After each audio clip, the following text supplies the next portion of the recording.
ব্রাজিলের জার্সিতে কবে রিয়াল মাদ্রিদের হয়ে দুর্দান্ত পারফর্ম করা ভিনিসিয়াস জুনিয়রের দেখা মিলবে সেই প্রশ্ন অনেক দিনের। কোপা আমেরিকার প্রথম ম্যাচে সেলেসাওদের ড্রয়ের হতাশায় পড়ার দিনে সেই প্রশ্ন আরও জোরালো হয়। সেই ভিনি ফিরেছেন স্বরূপে, জোড়া গোল এবং মাঠের উপস্থিতিতে তিনি সেই রিয়ালের ঝাঁঝি এনে দিয়েছেন। খেলা শেষ হওয়ার 7 মিনিট আগে 10 জনের দলে পরিণত হওয়া প্যারাগুয়েকে 4-1 গোলে উড়িয়ে দিয়েছে ব্রাজিল। লাস ভেগাসের অ্যালিগায়েন্ট স্টেডিয়ামে আজ গ্রুপ পর্বের দ্বিতীয় ম্যাচে প্যারাগুয়ের মুখোমুখি হয় দরিভাল জুনিয়রের শিষ্যরা, যেখানে জয় ভিন্ন অন্য কিছু ভাবার সুযোগ ছিল না সেলেসাওদের সামনে। কোস্টারিকার বিপক্ষে প্রথম ম্যাচে ড্র করার পর কোপায় টিকে থাকার লড়াইয়ে যা প্রয়োজন ছিল সেটাই পূরণ করলেন ভিনি লুকাস পাকেতারা।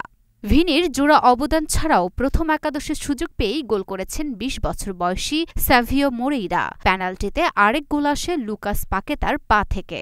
বড় জয়ে ডি গ্রুপের পয়েন্ট টেবিলের 2-এ উঠে গেছে ব্রাজিল। 2 ম্যাচেই জয় পাওয়া কলম্বিয়া আছে শীর্ষে। এদিকে আজকের হারে কোপা থেকে বিদায় নিশ্চিত হয়ে গেছে প্যারাগুয়ের। যদিও ব্রাজিলের সঙ্গে প্রায় সমান তালে লড়েছিল র্যাঙ্কিংয়ের 58 নম্বর দলটি। গোল লক্ষ্যে দুদলই সমান 6টি করে শট নেয়। ফাউলের সংখ্যাও সমান 13টি করে। এর মধ্যে কড়া ট্যাকল করে প্যারাগুয়ে একটি লাল ও 2টি হলুদ কার্ড দেখেছে। ব্রাজিলও হলুদ কার্ড দেখেছে 3টি। লুনা আফরোজ নিপা, ঢাকা পোস্ট।